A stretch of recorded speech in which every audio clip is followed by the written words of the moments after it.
नदवी साहब, मैं खुदा को मानती हूँ, पहले मैं इसी प्रमाइस से शुरू कर रही हूँ और ये बता रही हूँ आपको, मैं मानती हूँ, लेकिन कुछ सवाल हैं जो जावेद साहब ने उठाया, उसका जवाब आपको देना चाहिए।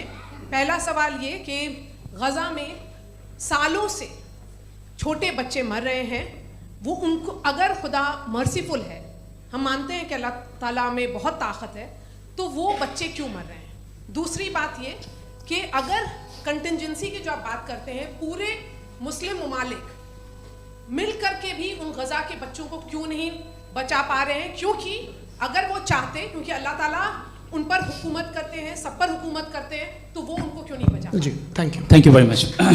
बहुत अच्छा किया आपने इस चीज़ को जिक्र कर दिया, मैं इसको और अच्छे से एक्सप्लेन करने की कोशिश करता हूँ। देखें, जहाँ तक आपने कहा कि गज़ा के बच्चों को मारा जा रहा है, देखें दो वर्ल्ड व्यू है, एक एथीस्टिक वर्ल्ड व्यू, एक थीस्टिक वर्ल्ड व्यू है।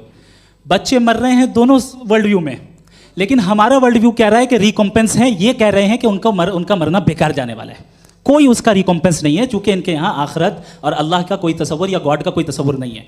आपने ये सवाल किया कि गॉड मर्सीफुल है, क्यों नहीं रोकता। ये मैंने बताया कि ये मिसकंसेप्शन है लोगों के दरमियान कि गॉड को सिर्फ मर्सीफुल और ओमनीपोटेंट समझते हैं। गॉड के सिर्फ यही दो एट्रीब्यूट्स नहीं हैं, गॉड के कई सारे एट्रीब्यूट्स हैं, उनमें से अल हकीम भी है, उनमें से ऑल वाइज भी है, ऑल नोइंग भी है। लिहाजा अगर इस दुनिया में किसी को तकलीफ आ रही है और गॉड उसको नहीं रोक रहा है, वो इसलिए नहीं रोक रहा है चूंकि इंसानों को फ्री विल दिया गया है। ठीक इसी तरीके से अगर एक डॉक्टर किसी छोटे बच्चे को इंजेक्शन लगा रहा है, उसे तकलीफ पहुंच रही है, उसके लिमिटेड पर्सपेक्टिव के एतबार से ये गलत हो रहा है और डॉक्टर बुरा है, लेकिन जब आप ब्रॉडर पिक्चर को देखेंगी, आपके और हमारे पास सिर्फ एक पिक्सल है, हमें इतना नजर आ रहा है कि गज़ा में कत्ल हो रहा है, लेकिन इसके पीछे कितना रिकॉम्पेंस उनको मिलने वाला है, पूरा पिक्चर गॉड के पास है। तो एक पिक्सल से आप पूरे पिक्चर को कभी भी जज नहीं कर सकती। आप इसमें कुछ जोड़ना चाहेंगे?